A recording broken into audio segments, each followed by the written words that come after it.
Okay, yesterday I drank 4 THC drink or cans of 10 milligrams each. So I got 40 milligrams within about a half hour, and it takes about a half hour for the effects to kick in.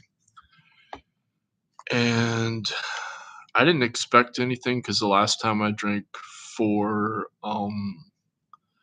THC drinks, I could not really feel it, but I must have spaced those out um, and probably had more food in my system or something. But anyway, I got hit pretty strong. I was this is probably the first time I've really been stoned in my life because I just smoked cannabis a couple times before just to try it out. And first time was my first year of college, and I was wandering around. I was when I was still walking around and stuff.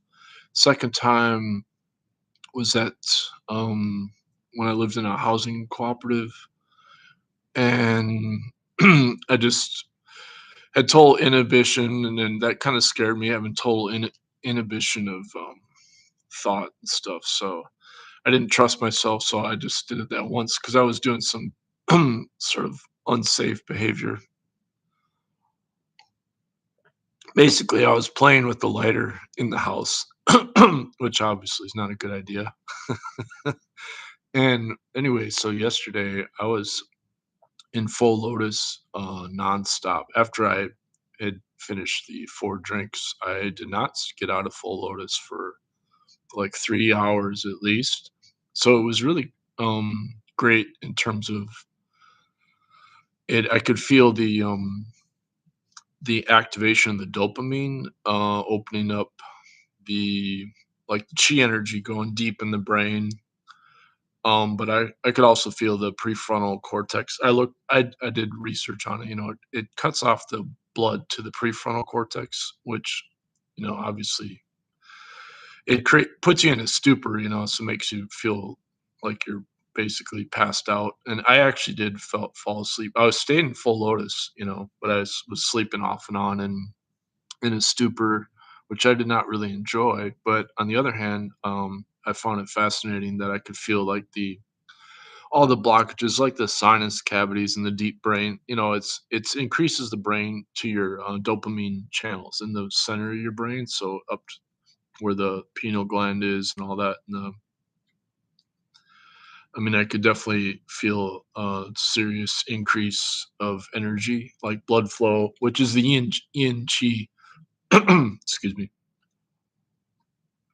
So, um, yeah, I was just wondering, like, how long is this gonna last? Because I had to go to a social event for St. Patrick's Day, and I was making some homebrew, which I didn't think was gonna be ready anyway, but the THC was on sale, so that's why we bought it. I thought, well, try it out. Um, but I did notice my heart, was racing, and I looked that up, and what happens is that, basically, I mean, biology is complex, right? So when um you get the THC causes the vasodilation, because it binds to the CB1 receptors on the endothelial cells. But then the heart starts pounding to try to overcompensate. Otherwise, you're going to pass out. So you're in this like paradoxical state where you can feel the blood flowing increase into the center of the brain. Um, the chi energy, the yin chi, which I could feel, just staying in full lotus. It's like you start activating the yang chi, so you get like some kundalini activation. And I definitely got that from smoking salvia because basically salvia. I haven't looked it up recently, but salvia is a similar endocannabinoid. I think it's similar to THC in a way, but I mean, salvia is actually it's much stronger. Like I got a much stronger kundalini reaction from salvia when I smoked it, but that was 10 years ago. So, anyway, yeah, I could definitely feel the kundalini reaction, like, sort of, like, um, blissful sort of, I suppose you could call it like lust, sort of a lust sensation, but not, it's internal bliss. So the vagus nerve is closely related with the dopamine, but the problem is it keeps you stuck in dopamine. Whereas, like, if you do meditation, you're going all the way from dopamine into serotonin and then into oxytocin to really open up the heart. And so I found that fascinating. I'm like, okay, my heart's racing. That's not a good thing. So then I looked it up more, and it turns out that chronic THC use actually damages the endothelial cells, and when you see the endothelial cells is how the like serotonin is interacts with endothelial cells too, versus with the via the vagus nerve. You really don't want to be messing with your neuroendocrine system. You don't want to be messing with the cycles of the hormones because I mean, ideally, you want to be activating oxytocin through the heart and increasing that. That's the love feeling. But of course, civilization is based on dopamine addiction. And ironically, THC inhibits your GABA neurons, whereas alcohol increases the GABA neurons. But alcohol then increases because when you inhibit the GABA neurons, then you increase the dopamine. But alcohol also increases dopamine, but does it through another pathway, a different pathway. So it's kind of interesting when you start comparing all these different, like amphetamine actually forces the dopamine out of the cells, which of course, damages your cells overall. Like that's why you're gonna, but I mean, I haven't like, I haven't looked up like cocaine or whatever, but I mean, they all work, it's all dopamine based, right? So, caffeine is dopamine. Like I'm drinking coffee right now, so I mean, caffeine's the most common. I mean, sugar is dopamine also. So you could say sugar's the gateway drug that everybody gets hooked on as kids, and then it's caffeine, and then it's probably like alcohol, and then THC or whatever. But the like I tried cocoa for psychedelics because cocoa naturally it has a high level of tryptophan, and then the tryptophan turns into tryptamine. It actually has tryptamine in it, but it's directly tied to the indole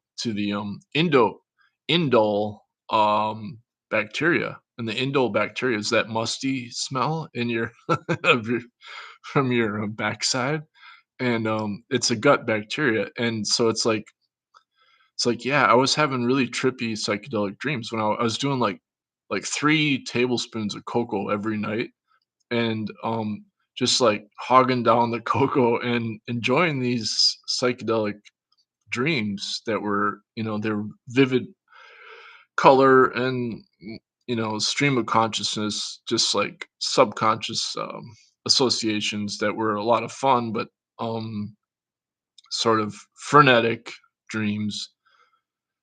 But on the other hand, I was having this really strong musty smell all the time because I'm just like kicking out the indole bacteria. So it wasn't very conducive to civilization because you I mean, it was an interesting experiment. So the THC was also a very interesting experiment. But the thing is like, well, I mean, Qigong Master Trini Lini told me, well, you think too much because the your thinking is powered by the yin qi, which is the psychic energy, the negative ions in the blood. And so obviously, when you're meditating, you're probably getting like more blood. You're inhibiting your prefrontal cortex by when you meditate because you're basically like logically inferring the source of all your thoughts. So when you logically infer the source of the I thought, you're you're actually getting that hypofrontal syndrome, which is considered like a mental disease by mainstream science like psychology or psychiatry or whatever. And of course, that's why they say if you smoke, if you ingest THC, it can cause, psychological disorders because you're inhibiting your prefrontal cortex. Um, and then, like, if you compare that with exercise, it's actually pretty recent. I looked up the science. I posted on my blog here. Let's see, here's the blog post. But it turns out that the runner's high, they've proven now that runner's high is really from an endocannabinoid. It's the anamidide or whatever it is. I think anamidide. I think that's in chocolate also. Um, but it turns out that like they did this really kind of cool experiment where they blocked the endorphins in a person, and the person still experienced the runner's high, and that's when they realized, because the thing about the endocannabinoids is that they can bypass the blood brain barrier, and that's really the key, whereas the endorphins cannot, beta endorphins cannot bypass the blood brain barrier. So you could really feel that, like, the ingesting THC, it's like I could feel, because I can feel my brain just from meditation. I can feel the center of my brain all the time. And of course, science doesn't acknowledge that we have these coherent biophotons, which you called spirit, or even the soul on a deeper level, that you can access through meditation. Um, yeah, so, you can feel that the endocannabinoids just kinda, like, rushing up into the brain and then clearing out the blockages in the brain, like, when you combine it, with full lotus meditation. Um, and I felt like it was probably healing in a lot of ways. Like, I could increase the blood flow, like I said, through the sinuses and other cavities of the brain that normally would not get as much blood flow, whereas of course, the prefrontal cortex was sort of like shut off and in this stupor. So yeah, in that sense, I really didn't enjoy it. But the other thing that I really didn't enjoy was that the heart racing, and then realizing that actually the chronic effects of this, by overactivating your endothelial cells with the CB1 receptor, you are essentially, you're causing chronic damage over the long term. That's the problem with any of these psychoactive drugs, is that you, like, with alcohol, you're destroying the natural ability of creating beta endorphins in the body, and when so that creates the physical dependency, because if your body's no longer, producing the endogenous endorphins or endocannabinoids. Actually, black pepper is kinda interesting because it's pepperin. The pepperin, it's not a direct endocannabinoid, but it, facilitates the activation of your natural endocannabinoids. And I was talking to the lady at the liquor store, because where they had the THC drinks, and she's like, "Yeah, it doesn't really affect me," and that's what, because I'm like, I drank all this stuff, like, I drank all 4 of them before, and I didn't really feel it at all, and I asked her, I said, and I told her my black pepper story. I said, "Well, I'm a nerd," and she goes, "Yeah, I use black pepper instead of salt." I was like, "Well, maybe, there's a tolerance built up between black pepper and, pepperin and THC." Like, if you're naturally increasing your endocannabinoids through black pepper all the time, that might, then your body's already used to that increased level of endocannabinoids, and so you don't notice, like, if you're just drinking like 10 milligrams or something, I don't know. But yeah, so, like, obviously meditation, you're dealing with, like, the foundation of reality. That's the claim of meditation, and that's my experience, is that you actually resonate with this quantum non-locality as the foundation of reality, which is a totally different thing than just relying on psychoactive chemicals. But unfortunately, like, Qigong master Robert Peng, he says he cannot drink coffee, and it just cuts off his chi. Um, no, I think he admits he'll sometimes drink, coffee, but I mean, like, he lives in New York City, so coffee's everywhere. Um, but the problem is, of course, I mean, the caffeine, it takes like 4 hours to wear off pretty much, but I mean, you really do have to get out of that stuck, like the dopamine dominance. You have to get out of that. You have to cycle from when you have the extreme parasympathetic activation, that's triggers your serotonin. That's what causes you to, clear out your gut. When you go to the bathroom, that's a serotonin reaction. So obviously, you don't want to be stuck in dopamine because you're.